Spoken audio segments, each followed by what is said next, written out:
नमस्कार. सर्वप्रथम 3 जानेवारी क्रांतिज्योती सावित्रीबाई फुले यांना माझं विनम्र अभिवादन. आणि स्त्रीमुक्तीसाठी, स्त्रीच्या सबळीकरणासाठी ह्या जगामध्ये ज्यांनी ज्यांनी जे जे प्रयत्न केलेले आहेत, ज्याच्यामुळे आपण आज मोकळा श्वास घेऊ शकतो, भारतात, भारताबाहेर सर्व ठिकाणी, अशा सर्व मंडळींना माझं अभिवादन. खरंच मित्रमैत्रिणींनो, सावित्रीबाईंबद्दल बोलायचं म्हणजे अगदी खूप भावूक व्हायला होतं. खूप वेगळ्या भावना माझ्या मनात त्यांच्याबद्दल येतात.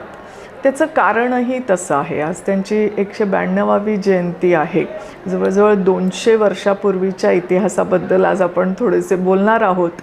आणि आपण हे सगळं ऐकलेलं असतं की फुले समाजातली हे जोडपं होतं. कारण जेव्हा जेव्हा आपण सावित्रीबाईंबद्दल बोलतो तेव्हा ज्योतिबांखेरीज त्यांचा उल्लेख हा अपूर्ण असतो आणि ज्योतिबांचा उल्लेख सावित्रीबाईंखेरीजही अपूर्ण असतो. असं एक अजोड जोडपं महाराष्ट्रामध्ये होऊन गेलं, भारतामध्ये होऊन गेलं. आणि त्यांनी संपूर्ण भारतीय समाजाचा इतिहास बदलला, भारतीय समाजाचा किंवा प्रामुख्याने मराठी समाजाचा पोत बदलला, मराठी समाजमन बदललं. तर आता एवढा सगळा प्रभाव ह्या जोडप्याचा महाराष्ट्रावर, महाराष्ट्रातील जनतेवर आणि प्रामुख्याने स्त्रियांवर झालेला आहे. तर हे नेमकं काय रसायन आहे याची थोडीशी झलक आपण आजच्या ह्या इंटरॅक्शनमधून, आजच्या ह्या आपल्या सुसंवादातून घेण्याचा प्रयत्न करणार आहोत. तुम्हाला इतिहास तर माहिती असेल, त्या इतिहासातल्या क्रोनॉलॉजीमध्ये फारसं न जाता काही महत्त्वाच्या घटना आपण बघूया. जेव्हा 70च्या दशकामध्ये म्हणजे 1970च्या दशकामध्ये ज्योतिताई म्हापसेकर किंवा शारदा साठे ह्या मंडळींनी पुन्हा एकदा स्त्री मुक्तीसाठी एक सगळ्यांचा मिळून उद्गार केला. किंवा त्यांना अनेक जण मग भारतामधले, महाराष्ट्रामधले जोडले गेले. हुंडाबळीची चळवळ होती, स्त्रियांच्या मुक्ततेची चळवळ होती. म्हणजे आधी जे प्रयत्न झाले ते स्त्री उद्धार ह्याच्यातले होते. म्हणजे मग त्याच्यात अर्थातच ज्योतिबा फुले होते, आगरकर होते, पंडिता रमाबाई होत्या. पण ही सगळी मंडळी स्त्रीच्या उद्धारासाठी झटली.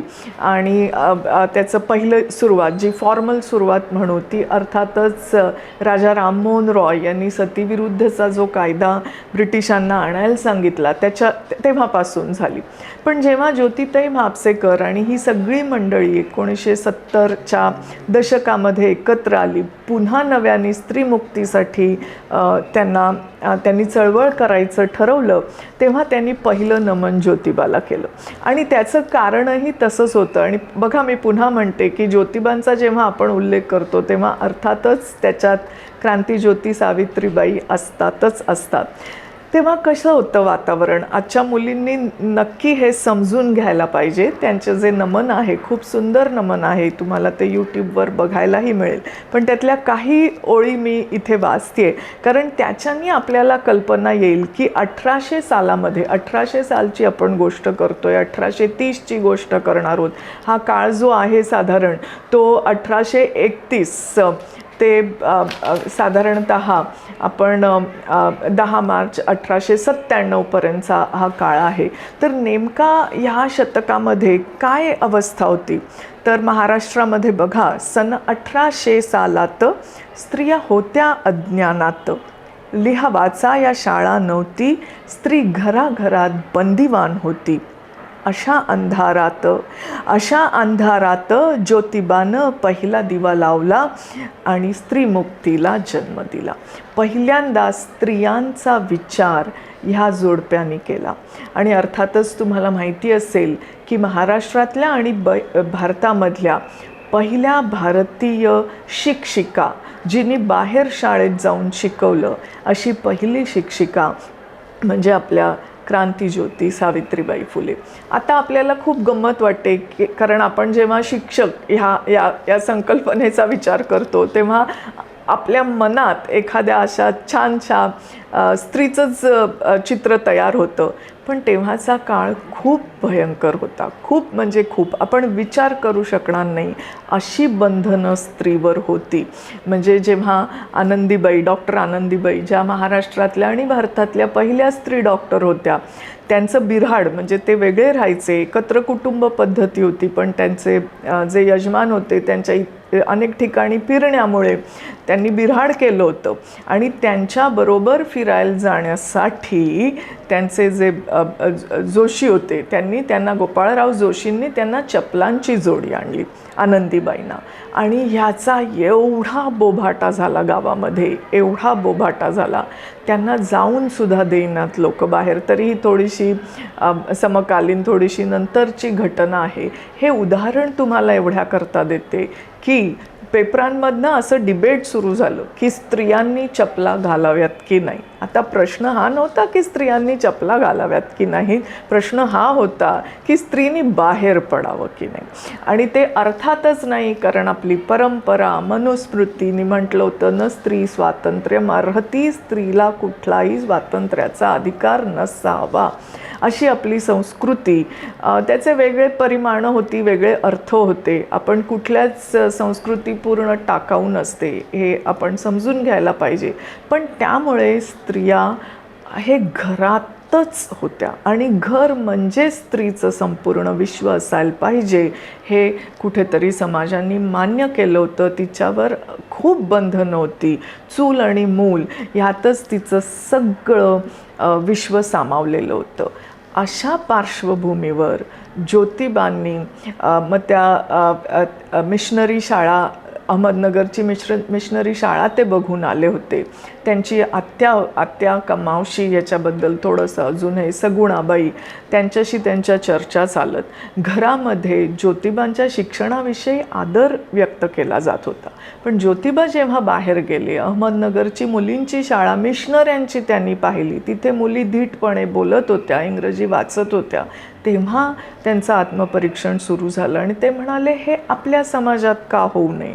मग त्यांनी हक्काची त्यांची जी जोडीदार होती सावित्रीबाई, तिला शिकवायला सुरुवात केली. ती इतकी प्रतिभावान की ती पटापट शिकली आणि तिने हा म्हणजे स्वप्न ज्योतिबांचं, पण ते एक्झिक्यूट करणारी, ते अंमलात आणणारी सावित्रीबाई होत्या.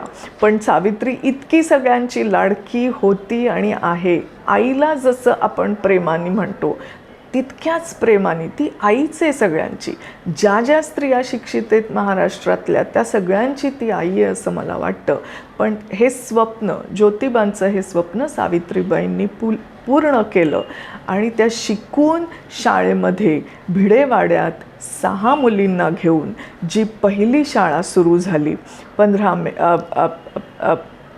1 जानेवारी 1948 साली जी पहिली शाळा सुरू झाली, त्याच्यात सावित्रीबाईंनी जाऊन शिकवायला सुरुवात केली. रस्ता सोपा नव्हता, अजिबातच सोपा नव्हता. दांडगे लोक त्यांचा रस्ता अडवायचे, कोणी त्यांना शेणगोळ्यांनी मारायचे, कोणी दगड मारायचे. पण त्या सर्व वेळेस अतिशय शांतपणे हात जोडून त्या लोकांना सांगायच्या की आपल्या मुलाबाळांचं चांगलं व्हावं म्हणून हा सगळा उद्योग आम्ही करतोय. तुमच्या आत्ता नाही पण नंतर नक्की लक्षात येईल की ह्यामुळे आपण आपल्याच लेकी बाळींना किती बळ देतोय, किती चांगलं भविष्य त्यांचं होऊ शकतं. बरीचशी मंडळी शांत राहायची, पण तरीसुद्धा शांत न राहणारी खूप होती. त्यांच्या घराला वाळीत टाकलं गेलं, त्यांना वाळीत टाकलं गेलं, त्यांच्यावर मारेकरी घातले गेले. मारेकऱ्याच्या डोळ्यात डोळा देऊन जेव्हा ह्या नवरा बायकोनी सांगितलं की तुला अर्थार्जनासाठी बाबा हा असा मार्ग घ्यावा लागतोय, उद्या जर का आपली मुलं बाळं शिकली, दलित समाजातली मुलं बाळं शिकली, बहुजन समाजातली मुलं बाळं शिकली, तर त्यांना असा मार्ग घ्यावा लागणार नाही. आणि ह्यासाठी तरी तू लक्षात घे, आम्हाला आमचं काम करू दे. हे सगळ्यांचं आणि सगळ्या समाजाचं काम आहे. त्याच्यानंतर पटापट कुठेतरी समाजाला हे जाणवत होतं की ही काळाची गरज आहे. पण वर्षानुवर्ष 2000 वर्षापासून चालत आलेली परंपरा ती मोडणं, तिच्या विरुद्ध बंड करणं, तेही एका स्त्रीनी आणि बहुजन समाजातल्या स्त्रीनी ह्याला किती बळ लागलं असेल ह्याची तुम्ही आणि मी आज कल्पनाही करू शकत नाही. त्याच्यानंतर मात्र अनेक शाळा ह्या दाम्पत्यांनी सुरू केल्या पुण्यामध्ये, महाराष्ट्रामध्ये, सातारा. हळूहळू ते त्याचं व्याप्ती वाढत गेली, लोक मदत करत गेले. आणि गंमत बघा, ही मदत करणाऱ्या लोकांमध्ये अनेक मंडळी होती, अनेक जातींमधली मंडळी होती, अनेक समाजातली मंडळी होती. एकच उदाहरण तुम्हाला देते. जेव्हा त्यांच्या घराला वाळीत टाकलं तेव्हा नाईलाजांनी गोविंदराव म्हणजे ज्योतिबांचे वडील, सावित्रीबाईंच्या सासऱ्यांनी त्यांना सांगितलं, ह्यापुढे काही मी तुम्हाला माझ्या घरात ठेवून घेऊ शकत नाही. तेव्हा सावित्रीबाई आणि ज्योतिबांना घराबाहेर काढलं गेलं. ग्रामण्यामुळे किंवा वाळीत टाकल्यामुळे त्यांची कोणीच जवळचे मित्रमंडळी, नातेवाईक कोणीच त्यांना थारा देऊ शकत नव्हते. आणि अशा वेळेस यास्मिन शेख नावाचा एक सुहृद त्यांना भेटला आणि तो त्यांना स्वतःच्या घरी घेऊन गेला. त्यांची बहीण म्हणजे फातिमा बी, ज्यांनी सावित्रीबाईंच्या खांद्याला खांदा लावून काम केलं. सगळी मराठी मंडळी होती, कारण प्रादेशिक भाषा मराठी होती. पण बघा, म्हणजे मुस्लिम समाजापासून सत्यशोधक समाजात पुढे अनेक मुस्लिम, अनेक शीख ह्या सगळ्या गंगेत येऊन मिळाले होते. पण त्याची सुरुवात ही अशी कुठेतरी झाली. भिडेवाडा हे सवर्णांचा वाडा होता. म्हणजे मला काय म्हणायचं आहे की जेव्हा काही चांगला बदल व्हावा असं आपल्याला वाटत असतं, तेव्हा संपूर्ण समाजाने त्या बदलासाठी कुठेतरी बंडाचं निशाण, कुठेतरी काहीतरी प्रखर असा त्याच्याविषयी आपण स्टँड घ्यावा लागतो. ह्याचं खूप सुंदर उदाहरण म्हणजे सावित्रीबाईंचं हे संपूर्ण चरित्र आहे. लक्षात घ्या, त्यांना संतान झालं नाही, त्यांनी पुढे बाळाला दत्तक घेतलेलं आहे. अशा सगळ्या खूप वेगळे वेगळे चॅलेंजेस, खूप वेगळी वेगळी आव्हानं वैयक्तिक आयुष्यात आणि सामाजिक आयुष्यात सावित्रीबाईंना अशा आव्हानांना समोर जावं लागलेलं आहे. त्याच्यातही गंमत अशी की ही दोघं जी होती, हे जे दाम्पत्य आहे सावित्रीबाई आणि ज्योतिबा, यांचं निरतिशय प्रेम होतं एकमेकांवर. अनेकांनी त्यावेळेसच्या प्रथेनुसार ज्योतिबांना सांगितलं की बाबा मूल होत नाही आहे, मूल होणं हीच विवाहाची खरी फलश्रुती असते.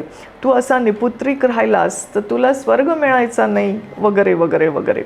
त्यामुळे त्यांच्यावर खूप दबाव आणण्यात आला दुसरं लग्न करण्यासाठी. पण ज्योतिबा ठाम होते. ते इतके सायंटिफिक त्यावेळेसचं त्यांचं हे आहे की मला माहिती नाही कोणामुळे मूल होत नाही आहे आणि मी असं कधीही करणार नाही.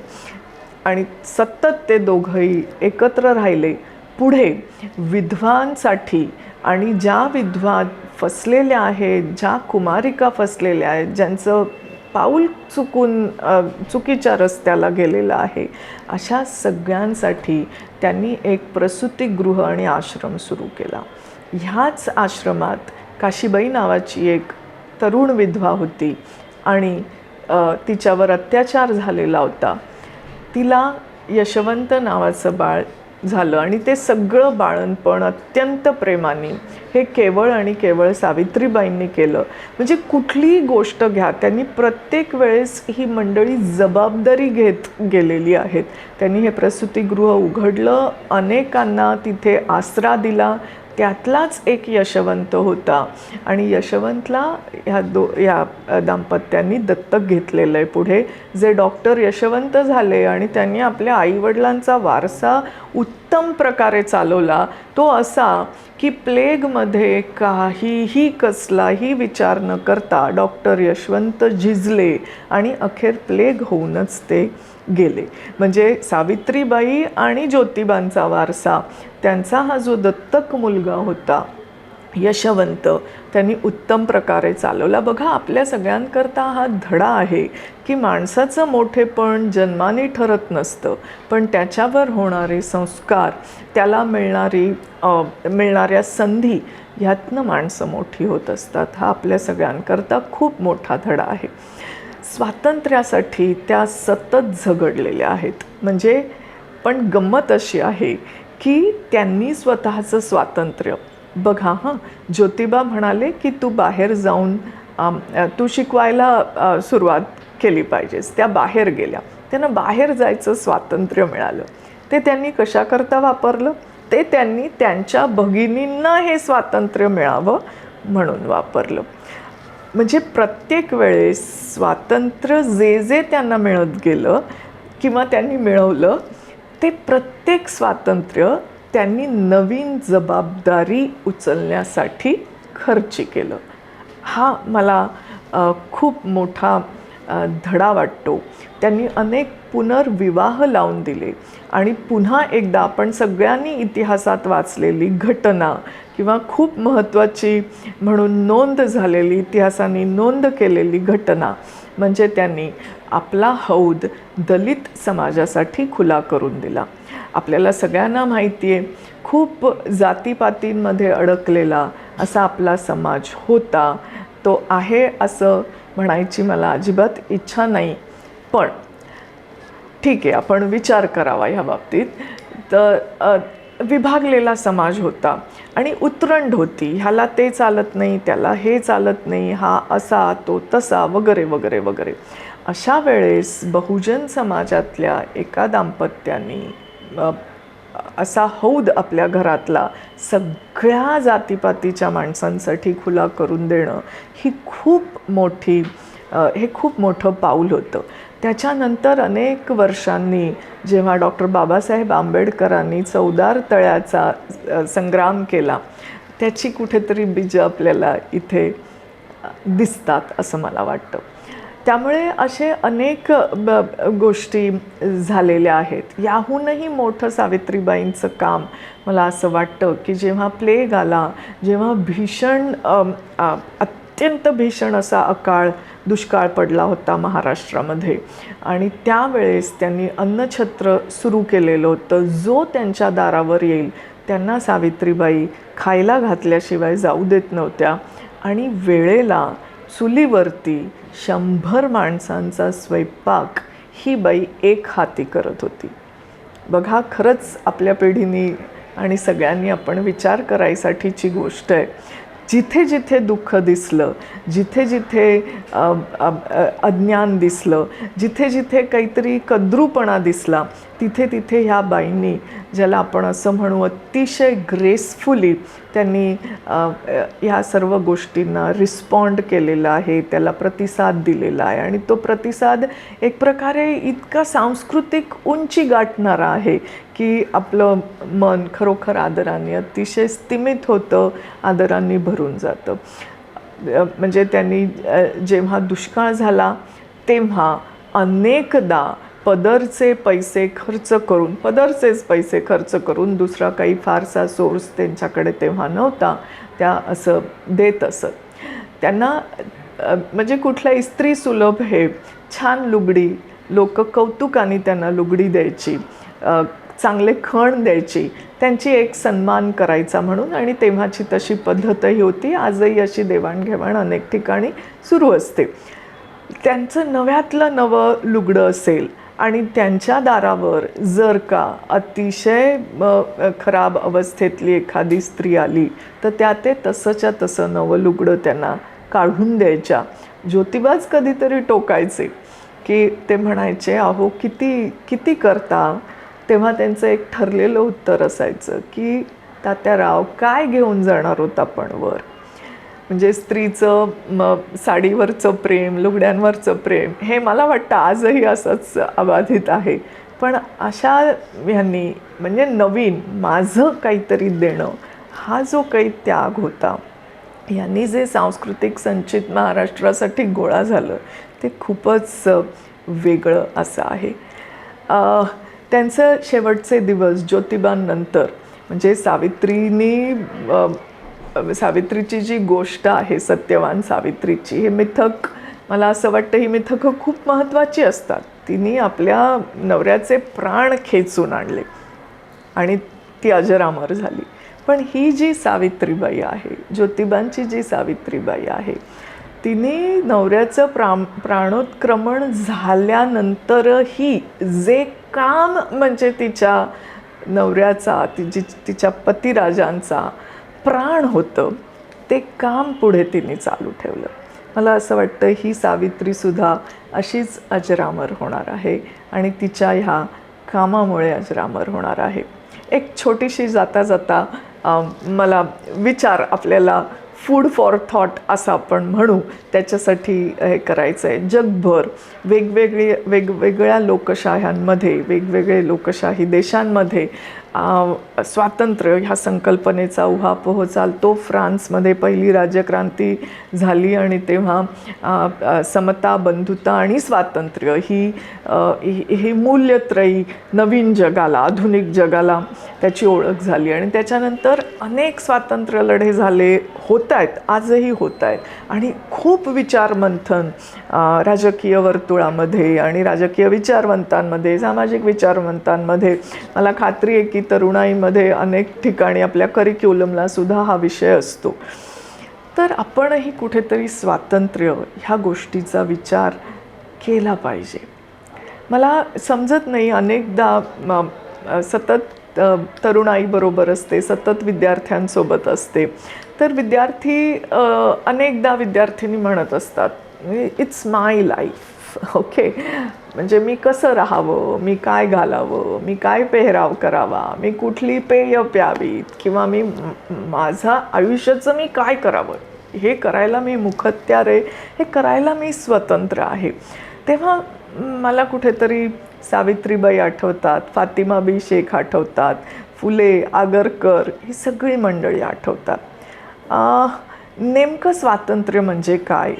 जर का मी, माझं आणि माझ्यासाठी हा जर का एक तळं असेल, बघा हां, मी, माझं आणि माझ्यासाठी ह्या तळ्यामध्ये जर का आपण स्वातंत्र्य संकल्पना राबवायला गेलो, तर मला असं वाटतं की तो रस्ता हा एकटेपणाकडे, तो रस्ता हा म्हणजे ज्याला आपण असं म्हणू ऱ्हासाकडे जातो की काय, हा प्रश्न आहे माझा तुम्हाला. असं होताना दिसतं की फक्त मी, माझं आणि माझ्यापुरतं, तर हा रस्ता एकटेपणाकडे जाताना दिसतो. स्वातंत्र्य म्हणजे असा एकटेपणा आहे का, हा विचार आपण करायचा आहे. दुसरं असं की ह्या मंडळींनी स्वातंत्र्य राबवताना मला एक असं ज्याला आपण म्हणू ना की स्वातंत्र्याचं वर्तुळ ते पुरं करत गेले असं वाटतं. आणि त्या वर्तुळातनं एक असं स्पायरल हे तयार झालं आहे की काय, म्हणजे कसं की अमुक एक करायला स्वातंत्र्य मिळालं, म्हणजे सावित्रीबाईंना पहिल्यांदा घराबाहेर जायला स्वातंत्र्य मिळालं. ते त्यांनी कशाकरता वापरलं, तर त्यांनी दुसऱ्यांना शिकवण्याकरता वापरलं.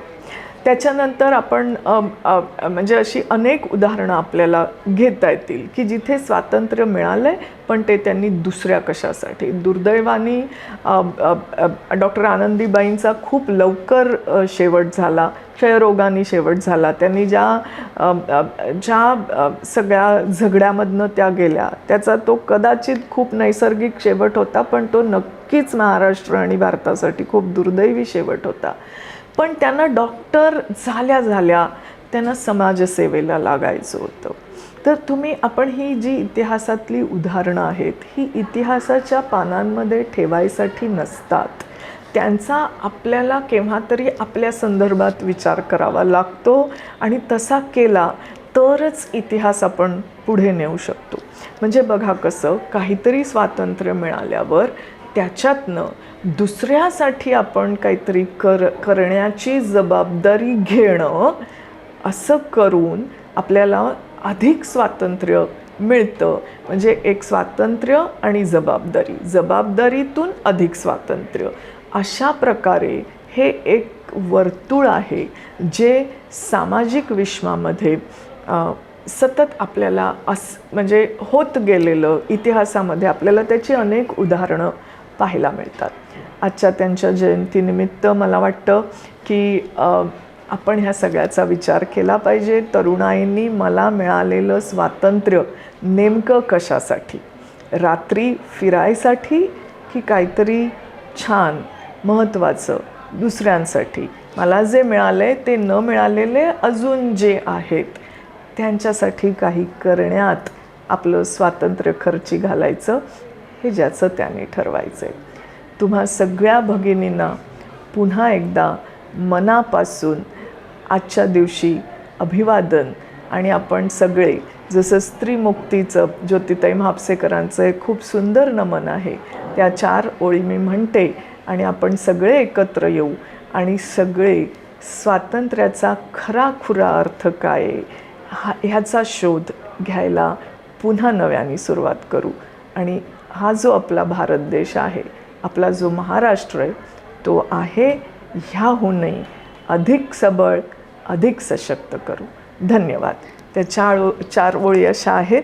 घेऊ आज आण एकीची, स्त्री मुक्तीसाठी लढण्याची. घेऊ आज आण एकीची, दलित मुक्तीसाठी लढण्याची. घेऊन एकीचं हत्यार होऊ काळावर स्वार. घेऊन एकीचं हत्यार होऊ काळावर स्वार. फोडून टाकू रूढीचा किल्ला. करून पहिलं नमन ज्योतिबाला आणि सावित्रीबाईला. एकत्र यायचं आहे. निर्भया पुन्हा होता कामा नये भारतामध्ये, कधीच होता कामा नये. अशा अनेक गोष्टी आहेत ज्यांच्यासाठी एकत्र यायचं आहे. नमस्कार.